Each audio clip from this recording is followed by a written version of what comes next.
Hi, good evening to you all, my medical aspirants. How is you going? I hope your study is going well and good. Today I couldn't record a video in the morning due to some of my personal reasons. I know it's just an excuse, but actually I'm getting through a lot of things right now. So, yes. Okay, don't waste our time. Let's just continue from our जहाँ हमने previous class में छोड़ा था। तो mitochondria आप लोगों को I hope समझ में आ गई होगी। So further moving to we are going to understand about what plastids. तो चलिए अब किसके बारे में समझते हैं, प्लास्टिड्स क्या होती है। तो देखो अब जो प्लास्टिड्स होते हैं they are only found in what plant cells and euglenoids. ये हमारे ईजिली हम इसे कैसे देख सकते हैं, तो माइक्रोस्कोप के अंदर, क्योंकि ये काफ़ी लार्ज शेप के होते हैं। उसके अलावा और इनमें क्या प्रेजेंट होती है, तो कुछ स्पेसिफिक पिगमेंट्स होते हैं। डैट मीन्स कि जो कि आपकी क्या करती है, स्पेसिफिक कलर्स देती हैं प्लांट्स को। और मैं इस पिगमेंट्स के बेस पे अगर मैं बात करूँ प्लास्टिड्स में, तो प्लास्टिड्स को क्लासीफाई की गई है chloroplast, chromoplast and leucoplast. I think my camera is now working, let's check. Yes it's working, I hope it will be fine. Okay, so plastids के पास क्या होते हैं, आपके ये तीन तरह के पिगमेंट प्रेजेंट होते हैं। That is your chloroplast, chromoplast and leucoplast. Actually I am sitting on chair, so that's why it's looking not I don't have a study table right now, so I am using this way. Okay, so further हाँ, तो अब देखो जो chloroplast होते हैं आपके, उसमें क्या प्रेजेंट होती है, क्लोरोफिल एंड कैरोटेनॉइड पिगमेंट्स, जो कि काफ़ी ज़्यादा रिस्पॉन्सिबल किस चीज़ के लिए होती है, तो ट्रैप द लाइट्स। वो क्या करते हैं, आपके लाइट्स को ट्रैप करते हैं and they do the process of photosynthesis. और यही रिस्पॉन्सिबल होते हैं आपके लाइट एनर्जी को ट्रैप करने में, एंड देन वहाँ से आपकी फोटोसिंथेसिस प्रोसेस स्टार्ट होती है। फिर अगर मैं आपकी क्या किसकी बात करूँ बेटा, क्रोमोप्लास्ट। तो क्रोमोप्लास्ट क्या होते हैं, आपके फैट सॉल्युबल कैरोटेनॉइड पिगमेंट्स होते हैं, जैसे कि कैरोटीन हो गई, जैंथोफिल्स होंगे और भी अदर जो हमारे पिगमेंट्स प्रेजेंट होते हैं, दैट इज़ आर क्रोमोप्लास्ट। और साथ ही साथ इस पार्ट में, जैसे कि हम अगर किसी भी प्लांट के एक पार्ट को देखते हैं, जैसे येलो कलर की होती है, ऑरेंज कलर की होती है, रेड कलर की होती है, एंड तो वो हमारा क्या है, क्रोमोप्लास्ट है। और जो ल्यूकोप्लास्ट होती है, ये क्या होती है, आपकी कलरलेस प्लास्टिड्स होती है। डिफरेंट शेप्स और साइजेस के ये होते हैं, और ये न्यूट्रिएंट्स को क्या करती है, स्टोर करके रखती है। मतलब इसके अंदर न्यूट्रिएंट्स हमारे प्रेजेंट होते हैं। अमाइलोप्लास्ट क्या करती हैं आपकी बेटा, तो they store are carbohydrates. That means हमारा स्टार्च को वो क्या करती है, स्टोर करती है, जैसे कि पोटैटो। फिर इलायोप्लास्ट आपकी क्या करती है, तो ये ऑयल्स एंड फैट्स को स्टोर करती है। तो आई होप देखो अब मैम ये क्वेश्चन आया होगा कि मैम इतनी चीज़ें याद कैसे रहे, कि मैम हमारी जो क्रोमोप्लास्ट है ये स्टोर करती है, क्लोरोफिल ये स्टार्ट करती है, अमाइलोप्लास्ट। बेटा इज नथिंग, आप किसी चीज़ को रट नहीं सकते हो, just go through it, revise it, you can achieve. And next हमारे इलायोप्लास्ट जो है वो क्या करते हैं, स्टोर करते हैं किसको, ऑयल्स एंड फैट्स को। And the latter on aleuroplast the aleuroplast store proteins. देखो आगे आते हैं। अब ये आपके क्रॉस सेक्शनल व्यू है किसकी, क्लोरोप्लास्ट की। देखो आउटर मेम्ब्रेन है, इनर मेम्ब्रेन है, मतलब इसमें भी ये भी कैसे होता है, डबल मेम्ब्रेनस स्ट्रक्चर होंगे। फिर ये ग्रैनम जो है स्टैक्स में प्रेजेंट होते हैं। फिर ये आपके थैलाकॉइड है, स्ट्रोमा लैमेला, दोनों को जोड़ने का जो काम करता है, इसके बारे में पढ़ेंगे यहाँ पे, थाइलोकॉइड्स और क्या ऐसे ये वर्क करते हैं। अब देखो जो हमारे मेजॉरिटी ऑफ जो क्लोरोप्लास्ट होते हैं आपके ग्रीन प्लांट्स में, ये कहाँ पे पाए जाते हैं बेटा, आपके मीजोफिल सेल्स में, वो भी कहाँ पे, लीव्स में। ये किस शेप के होते हैं, तो लेंस शेप के होते हैं, या फिर ओवल हो सकते हैं, स्फेरिकल हो सकते हैं, डिस्कॉइड हो सकते हैं, और even sometimes ribbon like organelles भी होते हैं। जो इनकी लेंथ होती है वो काफ़ी ज़्यादा क्या करती है, वैरी करती है, that must be about your 5 to 10 micrometre. साथ ही साथ विड्थ भी आपकी क्या करती है, वैरी करती है, डैट इज़ 2 to 4 माइक्रोमीटर। इनके नंबर्स भी वैरीज करते हैं आपके 1 per सेल से, मतलब वैरी करना शुरू करते हैं, लाइक जैसे कि क्लेमाइडोमोनास में। तो एक ग्रीन एल्गा जो होती है 20 to 40 per सेल एक मीजोफिल में देखने को मिलती है। ठीक है, जैसे कि हमारा माइटोकॉन्ड्रिया, वैसे ही हमारे क्लोरोप्लास्ट भी कैसे होते हैं, डबल मेम्ब्रेन बाउंड स्ट्रक्चर ही होते हैं, जिसमें से आपके जो इनर क्लोरोप्लास्ट जो होते हैं वो क्या होता है, रिलेटिवली लेस परमिएबल होती है। लेस परमिएबल का मतलब है कि वो ज़्यादातर एंट्री को क्या करेगी, रिजेक्ट करेगी, मतलब रेसिस्ट करने की कोशिश करेगी, they don't allow the entry. And space भी क्या होती है, लिमिटेड होती है, किसकी वजह से, तो हमारे इनर मेम्ब्रेन ऑफ क्लोरोप्लास्ट, जिसको हम लोग क्या बोलेंगे, स्ट्रोमा। फिर उसके बाद इसमें नंबर ऑफ ऑर्गेनाइज्ड आपके फ्लैट एंड मेम्ब्रेनस सैक्स भी होते हैं, जिसको हम लोग क्या बोलते हैं, थैलाकॉइड्स, जो कि हमारे किस में प्रेजेंट होते हैं, स्ट्रोमा के अंदर। और थैलाकॉइड्स कैसे अरेंज रहते हैं, तो स्टैक्स के फॉर्म में, जैसे कि कैसे हो, कॉइन्स के पाइल्स हो, मतलब जैसे कोई सिक्के अरेंज हो उस तरीके से, जिसको हम लोग क्या बोलेंगे, ग्रैना, सिंगुलर होगा ग्रैनम। और इंटरग्रैनल जो थैलाकॉइड्स भी इसी को बोला जाता है। मतलब ये जो आप देख रहे हो, दीज ऑल आर क्या, थैलाकॉइड्स। और एक सिंगुलर यूनिट को ले लोगे तो दैट इज योर, सॉरी, एक सिंगुलर जो आपके सैक्स है उसको क्या बोलेंगे, ठीक है।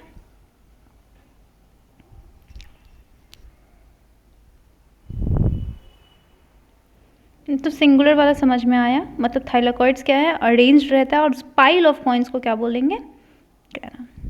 अब देखिए यहाँ पे हमारे कुछ फ्लैट मेम्ब्रेनस ट्यूब्यूल्स भी, जिसको हम लोग क्या बोलते हैं, स्ट्रोमा लैमेला। ये क्या करते हैं, थाइलाकॉइड्स को जोड़ते हैं डिफरेंट ग्रैना से। और जो मेम्ब्रेन होती है थाइलाकॉइड्स को क्या करती है, इनक्लोज करती है स्पेस को, जिसे हम लोग क्या बोलते हैं, ल्यूमेन। ल्यूमेन मतलब कोई भी हॉलो स्पेस है उसको क्या कर रही है, कवर अप करने की कोशिश करती है। और जो स्ट्रोमा होती है आपकी क्लोरोप्लास्ट की, उसमें क्या पाया जाएगा, आपका एंजाइम्स, जो कि किस लिए ज़रूरत होती है, for the synthesis of carbohydrates and proteins. उसके अलावा और क्या इसमें पाए जाते हैं, तो आपके small double stranded circular DNA molecules होते हैं एंड राइबोसोम्स होते हैं। तो ध्यान रखिएगा कि किसके किसके पास अपना खुद का डीएनए होता है, तो that is your two mitochondria and plastid. इन दोनों के पास क्या होता है, खुद के डीएनए मॉलिक्यूल्स होते हैं, डैट इज सर्कुलर डीएनए।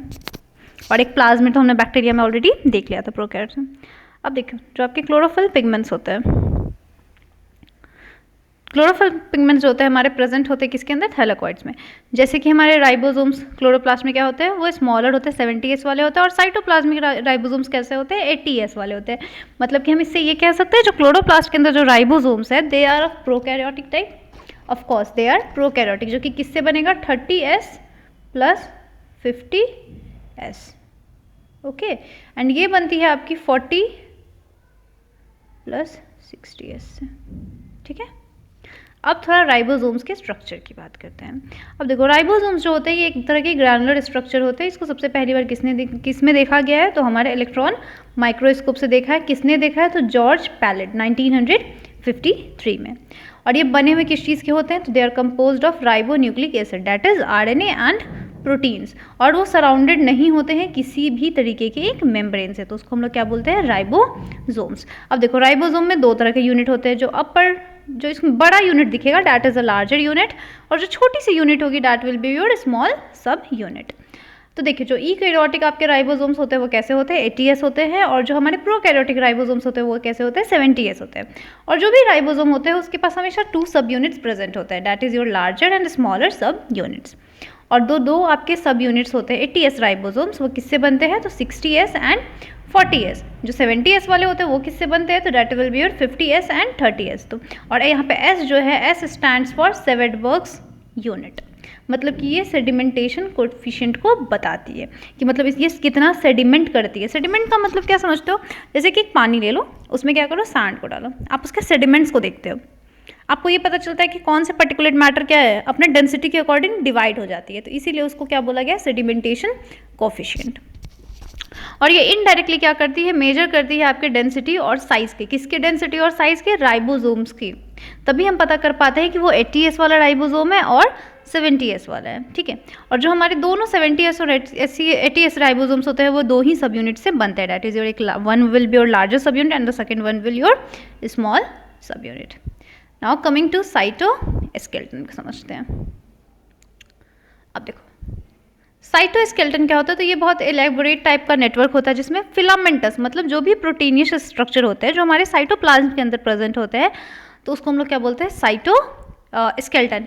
इसमें कुछ कौन कौन से पार्ट्स आप कहते हैं, जैसे माइक्रोट्यूब्यूल्स, माइक्रोफिलामेंट्स और कुछ इंटरमीडिएट फिलामेंट्स भी प्रेजेंट होते हैं हमारे साइटोप्लाज्म में, जिसको हम लोग क्या बोलते हैं, साइटोस्केलेटन। तो जो साइटोस्केलेटन जो हमारे सेल में होती है वो क्या होती है, इन्वॉल्व होती है बहुत सारे फंक्शंस में, जैसे कि मैकेनिकल सपोर्ट के लिए, मोटिलिटी के लिए, और साथ ही साथ सेल के शेप को भी मेंटेन करने के लिए। तो ये साइटोस्केलेटन ही जो स्ट्रक्चर्स होती है हमारे सेल को क्या करती है, सपोर्ट करती है, मूवमेंट में भी मदद करती है। मतलब आपका एक सेल जो होता है वो मूवमेंट कैसे शो कर पाता है, तो with the help of cytoskeleton. आपके पास इस तरीके से क्वेश्चंस आएंगे, who helps in the movement of cell, cell को मूव करने में कौन हेल्प कर रहा है, तो that will be the cytoskeleton. और उसमें मान लो साइटोस्केलेटन नहीं देकर के माइक्रोट्यूब्यूल्स, माइक्रोफिलामेंट, साइटोस्केलेटन दे देगा, तो दो answer will be your cytoskeleton, not any specific one. Okay,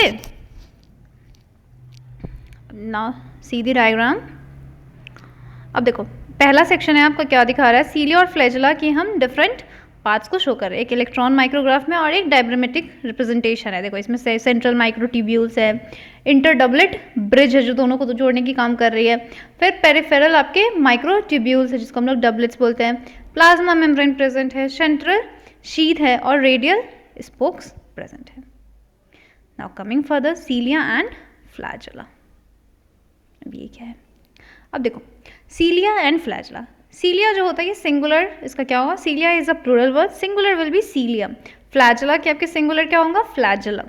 तो जो भी हेयर लाइक आउटग्रोथ्स, आपने कभी एक सेल वैसे देखा होगा, उसके ऊपर छोटे छोटे छोटे छोटे ऐसे ब्रिशल लाइक हेयर देखा होंगे, you must have seen this in your diagram. जो भी बायो में इंटरेस्ट रखते हैं उन्होंने जरूर देखा होगा और इसके बारे में पता भी होगा थोड़ा बहुत, बट हाँ बहुत डिटेल जैसे कि एक्सोनेम ये सब क्या होती है, ये सारी चीज़ें नहीं मालूम होगा। सो लेट्स, उसी का डायग्राम यहाँ पे बेटा ऊपर में आपको शो कर रहा था ना। चलिए देखते हैं।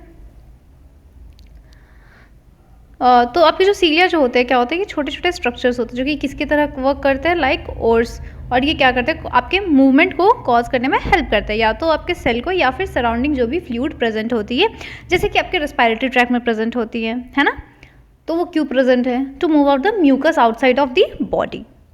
फ्लैजेला जो होती है आपकी कंपैरेटिवली क्या होती है, लॉन्गर होती है और रिस्पॉन्सिबल होती है किसके लिए, सेल मूवमेंट के लिए। एंड जो प्रोकैरियोटिक बैक्टीरिया होते हैं उसमें भी आपकी क्या देखने को मिलते हैं, फ्लैजेला देखने को मिलता है, बट ये स्ट्रक्चरली हमारे डिफरेंट होते हैं as compare to our eukaryotic flagella. मतलब दोनों के फ्लैजेला में क्या होता है, डिफरेंस होता है, मतलब प्रोकैरियोट्स में भी फ्लैजेला होता है और यूकैरियोट्स में भी होते हैं, but they have a different structure. Function same है बट स्ट्रक्चर अलग हो जाता है। तो जैसे ही अगर इलेक्ट्रॉन माइक्रोस्कोप में स्टडी की जाती है सीलियम या फिर फ्लैजेलम में, तो उसमें हमें देखने को मिलता है कि वो किससे कवर्ड रहते हैं, तो प्लाज्मा मेम्ब्रेन से, और उनके कोर को हम लोग क्या बोलते हैं, एक्सोनेम, जिसमें हमारे नंबर ऑफ माइक्रोट्यूब्स जो होते हैं, ट्यूब्यूल्स जो होते हैं वो क्या करते हैं, पैरेलली वो एक दूसरे से रन कर रहे होते हैं। और जो हमारे एक्सोनेम होते हैं यूजुअली इसमें 9 डबलेट्स होते हैं जो कि रेडियली अरेंज रहती है पेरिफेरल माइक्रोट्यूब्यूल्स के फॉर्म में, और कुछ pair of centrally located microtubules भी होते हैं, जैसे कि हमारी अरेंजमेंट किसकी, एक्सोनेमल माइक्रोट्यूब्यूल्स, उसको क्या बोला जाता है, 9+2 एरे स्ट्रक्चर होती है।